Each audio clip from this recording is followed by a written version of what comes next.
Hello and welcome to this video lecture in the course for Secure Systems Engineering. In this video lecture, we will be looking at a particular technique known as FANCI, which is a technique used to identify locations within IP used in a hardware design, which could potentially have a hardware Trojan present in it. So the paper is known as FANCI, Identification of Stealthy Malicious Logic. So some of the slides that are used in this video are borrowed from Adam Wakeman's CCS talk. So Adam Wakeman is the first author of this paper that was published. So in the last video lecture, what we had seen was that during the entire design and manufacture cycle, during the entire design and manufacture of a hardware IC, there can be many phases or many ways through which a hardware Trojan could be inserted in the design. So we in fact had looked at this particular slide, wherein we actually discussed that the only trusted components in this entire design flow is at the time of specification and after the device is fabricated, and there is a package testing that is done and monitoring. So every other stage during this life's IC design cycle could potentially be a spot where a Trojan can be inserted. In this particular talk, we will be looking at Trojans that could potentially inserted in third-party IP cores. Typically, when a company wants to design a hardware IC, they do not actually code every single component of that IC, but rather they would use a system on chip concept and purchase IP cores from several different vendors and then integrate all of these cores within a single chip. So for instance, we have a company which wants to actually design, say, a communication IC, and the communication IC would have several components like a processor core, it may have a DSP core, it may have several IO units like a serial port, it may have various other transceivers, it may have audio input codecs and so on. So what the company would do is that it would purchase IP cores for each of these components, an IP core for the general purpose processor, another IP core maybe from another company for the DSP processor, all the various peripherals such as the serial port, USB, the codec and so on would all be purchased from different manufacturing entities. Now all of these IP cores would be integrated into the design and then used to manufacture the IC. The reason this is actually done is that it drastically reduces development time, because now all that is required by this company is to essentially integrate various IP cores which is purchased. Also, this technique of development also reduces the costs drastically, because the company would not need to invest in developers to develop each and every component that is used in that IC. So in the long run, this methodology for designing ICs would be extremely beneficial to reduce development time as well as bring down costs. So what we'll be looking at today is the threat that each of these IP cores could potentially have a hardware Trojan present in them. So each of these IP cores is designed or purchased from a different third-party IP house, and each of them could potentially insert a hardware Trojan. These third-party IP core design companies cannot be trusted, and therefore they could potentially have malicious Trojans present in them. Now the company which is actually designing this IC would not be very easy for them to actually scan through thousands of lines of IP cores looking for potential triggers and potential payloads that may be present. A complicated IP core would run into like tens of thousands of lines of HDL code, and a very small subset of these lines could potentially be having a hardware Trojan. So therefore, just by actually looking at the code of a particular IP, it is very difficult to actually detect the presence of a hardware Trojan. What FANCI does is that it provides an automated framework which could highlight regions of this code. It could identify signals present within an IP code, which could potentially be areas where a Trojan may be inserted. The whole objective of this framework is to aid the whole objective of this entire framework is to aid the tester to look at particular regions in this code and look more closely at these regions, which could potentially have a hardware Trojan in them. As we discussed in the previous video, one thing that was quite characteristic of every hardware Trojan is that it is small, typically a few lines of code occupying a very less area in the entire design of the IC. And secondly, it is stealthy. Stealthy means that it is mostly passive during the normal working of the device or the IC, as well as during most of the testing process. The Trojan is passive and inactive, and the Trojan only gets activated when specific triggers are obtained. Now, these two characteristics of being small and stealthy make Trojans very difficult to detect during the regular testing phase of an IC. Typically, when an IC is tested, the testing algorithms are designed in such a way so as to obtain a very high coverage. So, we would have a lot of very efficient testing algorithms which would boast of a coverage of say 99%. What this means is that 99% of the chip is actually tested by these algorithms. Unfortunately, the remaining 1% is the areas which are not tested. So, it is in this region that a hardware Trojan is likely to be present. So, this particular graph shows how the stealth varies with the activity during testing. For areas within the code which are highly active during testing, those parts of the code in this IP are not stealthy at all. So, they would come into this region of the graph. As the stealth increases, what we see is that the activity of these components during the testing phase is less. Okay, the way FANCI actually differs from the other regular testing mechanisms is that FANCI focuses on this particular area which normal or regular testing mechanisms would not actually cater to. FANCI identifies signals in a device which are highly stealthy. So, these signals are provided as the output of FANCI, and it is these signals which should potentially hold a hardware Trojan. The entire aim of FANCI is to completely have no false negatives, which means that if a hardware Trojan is present in a device, FANCI should be able to detect it. It is okay to have a few false positives, rather the false positives are acceptable. This means that it is okay for FANCI to flag a few signals to as having a hardware Trojan when indeed there is no such Trojan present in them. So, the main principle by which FANCI identifies stealthy signals within a huge IP code is by defining something known as control values. Let us say we have a particular IP core over here which takes 3 inputs A, B and C and provides one output O. So, the truth table for this particular hardware design is as shown over here.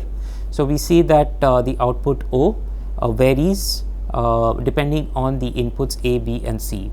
What FANCI actually measures is how much each of these inputs have on the output O. In other words, how much does the input A affect the output O, and so on. So, let us take for example the input A, and FANCI actually gives us a value of 0.5 indicating that A has a control of 0.5 on the output. How does FANCI actually compute this is by the following. So, what it does is that it keeps the remaining inputs constant, for example 0 0 over here, and then changes the value of A, so 0 1, and sees if the output actually changes. So over here you see that when B and C are zeros, a change in input A also affects the output O. On the other hand, if we look at this particular part of the truth table where B is 0 and C is 1, the change in A has no effect on the output.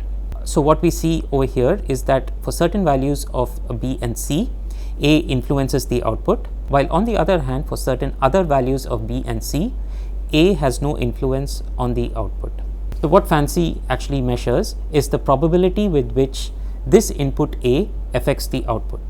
So out of these 4, for instance, A affects 2 of these, so 2 out of 4, and therefore A has a control of 0.5 on the output. Now for example, if we just change the truth table a little bit, we change the hardware design a little bit, and we actually have this, and what we see over here is that independent of the value of A, there is no change in the output. For example, given that B and C are both zeros, a change in A does not influence the output in any of these cases.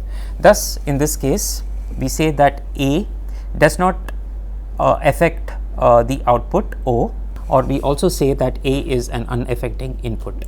So now let's look at how the control values for a trigger in a hardware Trojan looks like. So as we've seen in the previous video, a combinational hardware Trojan or a hardware Trojan which is triggered by a cheat code would look something like this.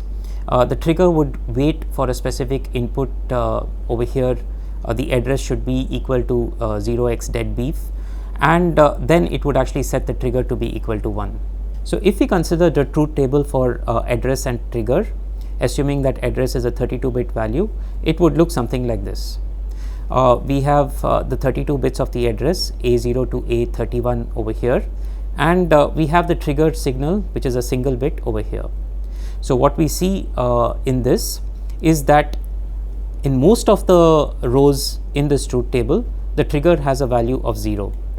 Exactly when the values of A0 to A31 has this specific dead B input, then you have a value of trigger to be 1. In all other cases, a trigger has a value of 0. Thus, if we compute the control value for each of these address lines, we would get a control value of 1 by 2 power 16. Now, a typical hardware Trojan would have such a control value, that is, it would have such a low control value, and this is what FANCI tries to actually identify given an IP core. Such a low control value indicates that these signals are highly stealthy, which in turn would indicate that these signals may potentially have a hardware Trojan present in them, or in other words, these signals may potentially have a trigger for a hardware Trojan present in them. Let's take an other example of a multiplexer. So this multiplexer is a 4-to-1 multiplexer. It takes 4 inputs A, B, C and D. It has 2 select lines S1 and S2, and it multiplexes one of these inputs to the output M. So depending on the value of S1 and S2, either A, B, C or D gets switched into M. As before, we can actually write the truth table for this multiplexer, and we could also compute the control value for each of these signals. So there are a total of 4 plus 2, that is 6 input signals, and for each of these input signals we can compute the control value. So computing in this way, we see that the control of A on M is 8 out of 32, which would mean that 8 times out of 32 A has an influence on the output M. So this gives a value of 0.25 as a control of A. Similarly, we can actually find the control of all other inputs B, C, D, S1 and S2, and these happen to be 0.25, 0.25, 0.25 and 0.5 and 0.5 respectively. Note that S1 and S2 have control values of 0.5 each, and all other inputs A, B, C and D have a value of 0.25. So, in this multiplexer, it is highly unlikely that there is a hardware Trojan present in them, due to the fact that none of these signals are actually stealthy. Now consider a slight modification to this multiplexer. What we assume is that there is now not just 2 select lines, but there are in fact 65 select lines. The first 2 are S1 and S2, which we have seen as before, and besides that we have 63 other select lines which are going to a logic over here, which produces either 0 or 1. So now let's consider a malicious multiplexer. So what we have done is that we have taken our 4 to 1 multiplexer before, and we added a trigger circuit to it. Now this trigger circuit essentially takes 63 inputs, and based on the value of this trigger there is a logic which outputs either 0 or 1. Typically in the passive mode the output of this logic will be 0, in which case it acts as a regular 4 to 1 multiplexer.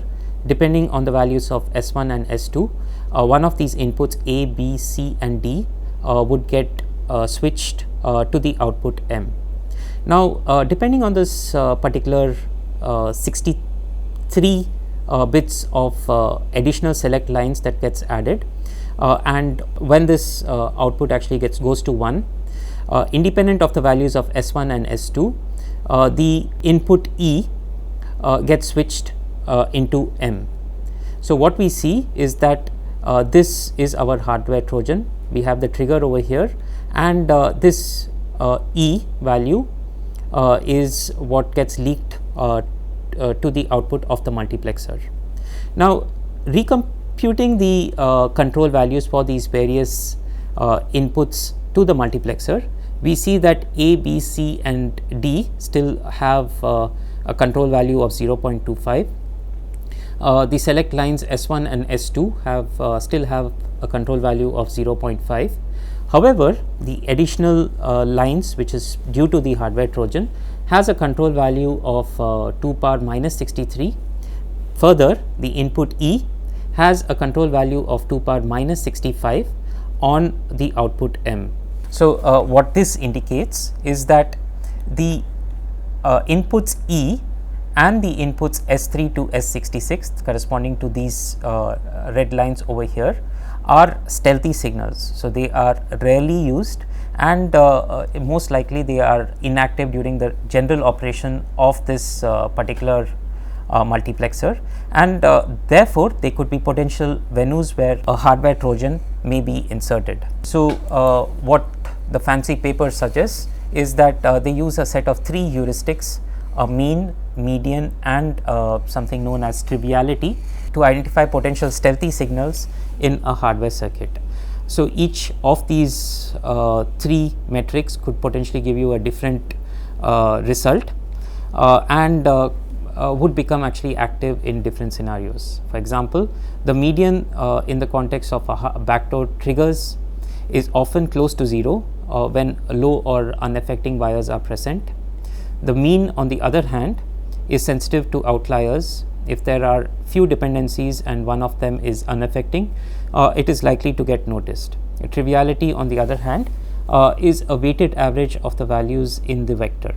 So you could actually go through the paper for more details about how these 3 metrics differ and how they can be used. Now if we actually look at our malicious multiplexer, what we see is that the mean has a score of 0.03, the triviality has a score of 0.50, and the median has a score of 2 power minus 63. This median would give you a good indication that this particular circuit possibly has a malicious backdoor present in it. So the complete algorithm for FANCI is as follows. So as we've discussed initially, FANCI works at the IP code level. So it's assumed that you have a very large IP code written in RTL like Verilog or VHDL. And what FANCI does is that it takes this RTL as input and flags all the suspicious wires in the design. So, it is these suspicious wires or the stealthy wires which could potentially have a hardware Trojan. What the FANCI guarantees is that the algorithm has no false negatives. That is, if a Trojan is present in this particular IP, then definitely FANCI would actually detect it. So, the algorithm works as follows. For each module in the design and then passing through each gate in that module, and for all the wires that are present in the gate, the truth table is built, that is T, and then control values are computed for each of these inputs. These control values are added to a vector called V, and then the three heuristics mean, median and triviality are computed, and based on these heuristics wires are actually set to whether being suspicious or not being suspicious. So, this is a very interesting algorithm and one of the most efficient algorithms to detect potential hardware backdoors present in IP cores, and there have been various improvements over this algorithm since 2013 which could detect more advanced backdoors. Thank you.